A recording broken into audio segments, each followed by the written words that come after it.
So if you have a camera, you're a videographer, filmmaker, video creator, and you are starting your video production business, where's the best place to start?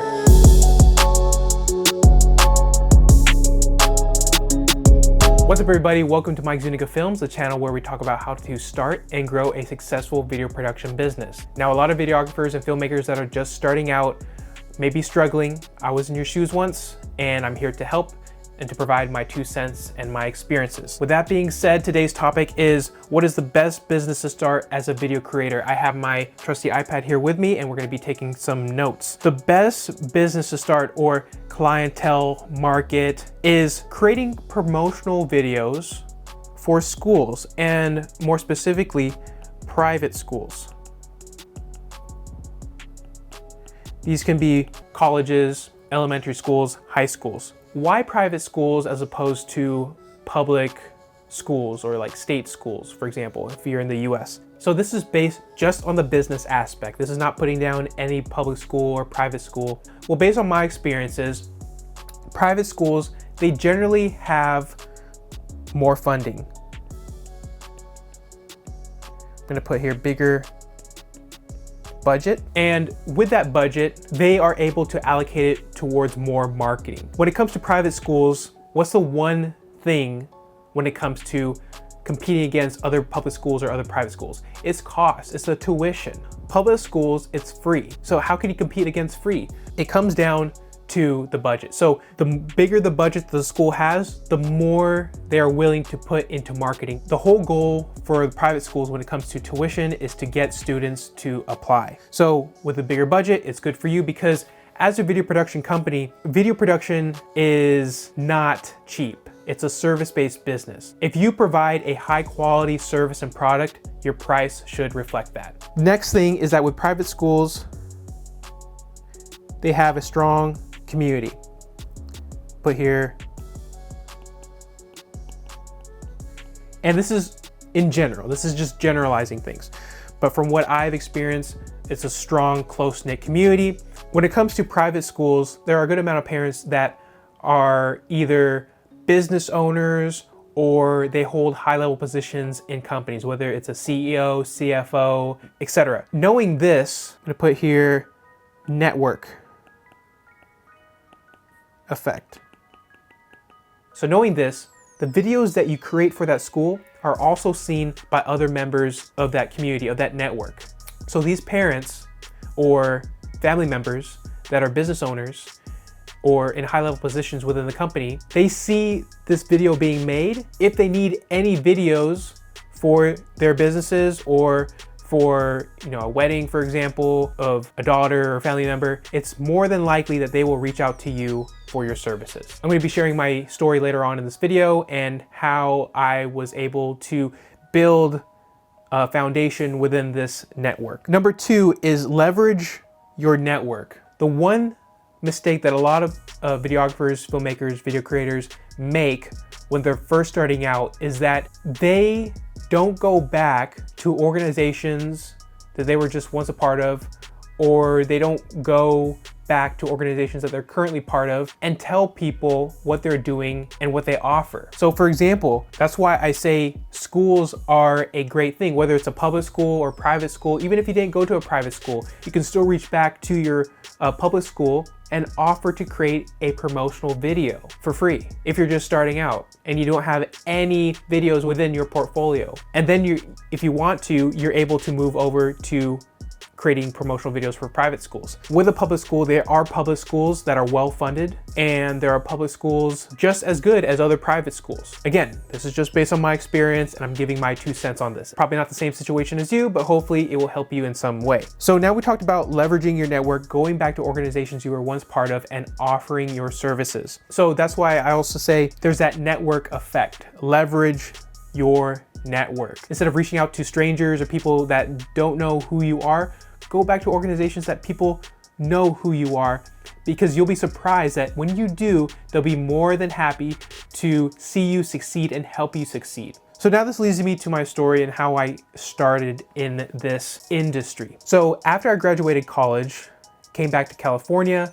reached back to my alma mater, my high school, and I offered to create highlight videos for every game for that football season. You know, I did this for free, but all I asked is if I could just put my name at the end of every video.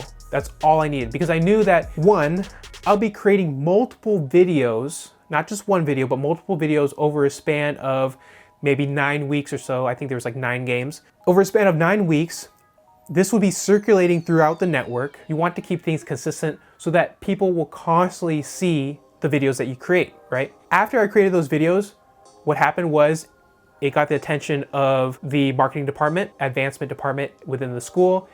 They asked me to make admissions video or a promotional video for the school, in which I did. At that moment, I didn't know the proper pricing. Knowing what I know now, that's why I created a video on how to set up your pricing for your video work. And you can find it down below in the description. Here's what it looks like. Hopefully right now, this is helping you with all this content. If it is, please give this video a thumbs up. It's highly appreciated and will help get this video out there to more people, more videographers, filmmakers that need this when they're starting their video production company. Other business owners, other alumni, other parents. Alumni is a good network to mention as well. That's a strong network. They reached out to me. In addition to that, other private schools within that network reached out to me. Schools talk to each other. Directors talk to each other. Principals talk to each other.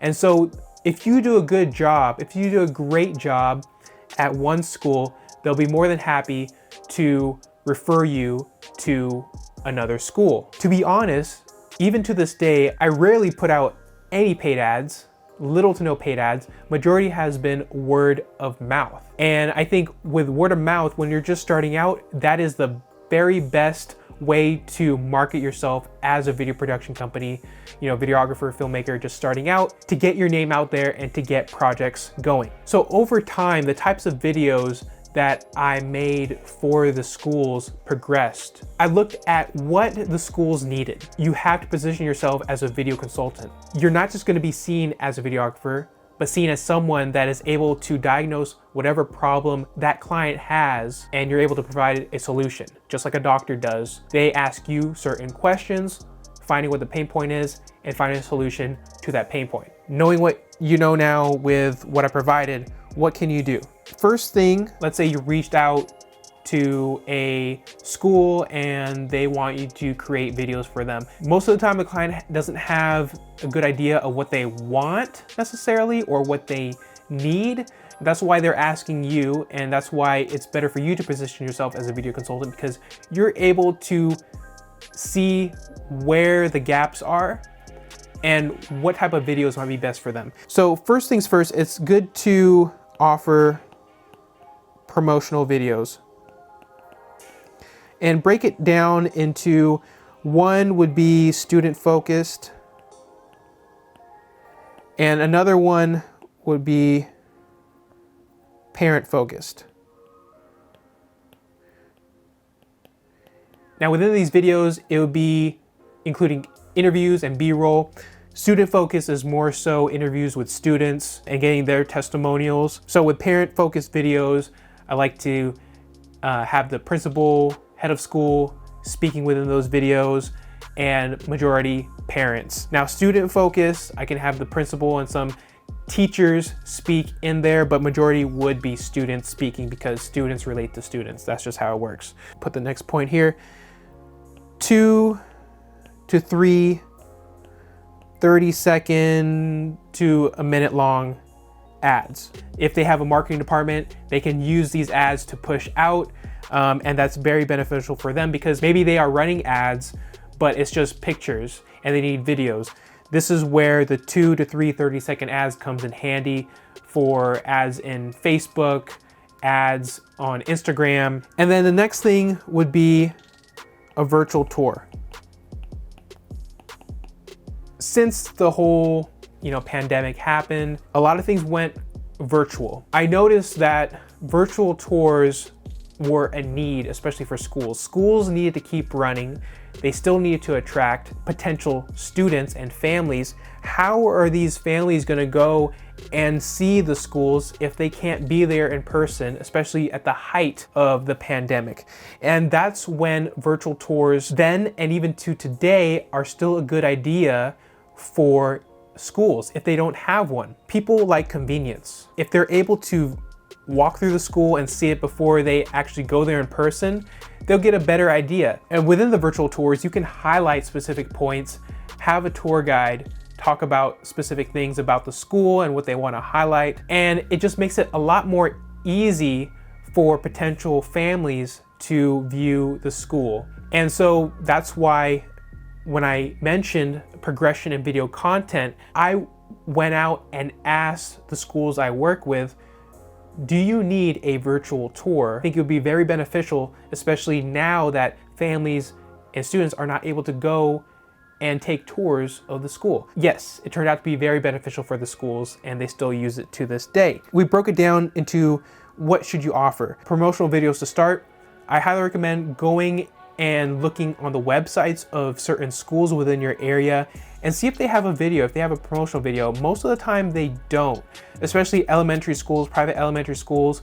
High schools most likely would. If they don't, good.